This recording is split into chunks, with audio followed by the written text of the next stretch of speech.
మాల సంఘాల JAC, greater Hyderabad JAC మరియు మాల student JAC ఆధ్వర్యంలో ప్రెస్ మీట్ నిర్వహించడం జరుగుతుంది. దీనికి వచ్చినటువంటి ఎలక్ట్రానిక్ ప్రింట్ మీడియా మిత్రులకి స్వాగతం. నిన్నటి రోజు గవర్నర్ గారు ఎస్సీ వర్గీకరణ బిల్లును ఆమోదం తెలపడాన్ని యావత్ తెలంగాణలో ఉన్నటువంటి మాల సామాజిక వర్గం మేమందరం కూడా వ్యతిరేకిస్తా ఉన్నాం. ఏదైతే రాజకీయ ప్రయోజనాల కోసం ఎస్సీలను విడదీసినటువంటి కాంగ్రెస్ పార్టీ అసెంబ్లీలో తీర్మానం చేసి వర్గీకరణ చేస్తున్నామని చెప్పేసి గవర్నర్ పంపితే ఆ గవర్నర్ గారు ఆమోదించిన విధానాన్ని మేము వ్యతిరేకిస్తా ఉన్నాం. సుప్రీంకోర్టు మార్గదర్శకాలను పాటించకుండా సుప్రీంకోర్టు చెప్పినటువంటి వర్గీకరణ ఏ విధంగా చేయమన్నదంటే లేటెస్ట్ సెన్సెస్ తీసుకొని అదేవిధంగా ఈ ఎస్సీలలో ఉన్న 59 కులాలలో ఎవరు వెనుకబడరో వాళ్లకు ముందు ప్రయారిటీ ఇచ్చి వాళ్లను వర్గీకరణ చేయమని చెప్పింది. వీళ్ళు చేసినటువంటి కాంగ్రెస్ పార్టీ చేసినటువంటి తప్పిదం వల్ల 59 కులాల్లో ఉన్నటువంటి మాల సామాజిక వర్గంగా ఉన్నటువంటి మా యొక్క కులము 34వ సీరియల్ నంబర్ ఉంది. ఆ 34లో మాల అయ్యవార్లు కూడా ఉంది.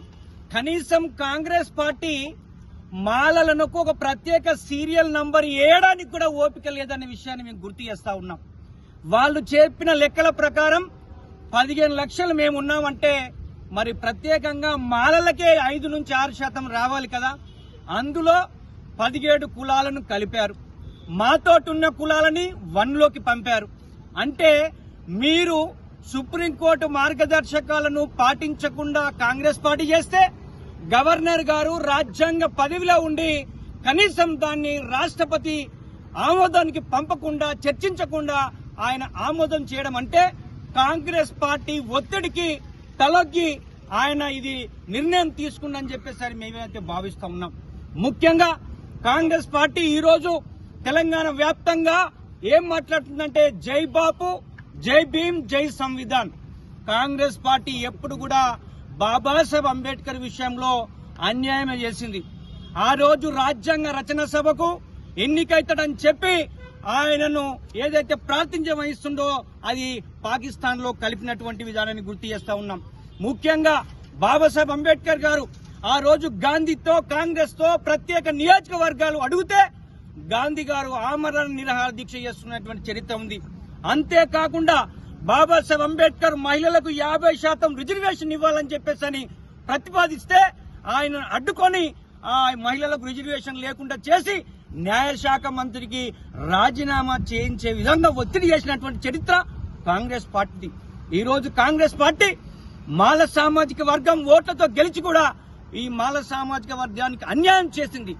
మీరు చేసిన వర్గీకరణ తప్పుల తడక, ఆ తప్పుల తడకని ఎక్కడ కూడా ఆమోదించడానికి మాల సామాజిక వర్గం సిద్ధంగా లేదని చెప్పేసి మేము భావిస్తా ఉన్నాం. అందులో భాగంగానే ఈ కాంగ్రెస్ పార్టీ విధానాన్ని కాంగ్రెస్ పార్టీ మాల సామాజిక వర్గానికి, దళితులకి, రాజ్యాంగ వ్యతిరేక విధానాలకు వ్యతిరేకంగా ఈ రోజు యావత్ తెలంగాణ మాల సామాజిక వర్గం ఏకమై ముఖ్యం కాంగ్రెస్ పార్టీ వ్యతిరేకంగా పనిచేయడానికి సిద్ధంగా ఉన్నాం.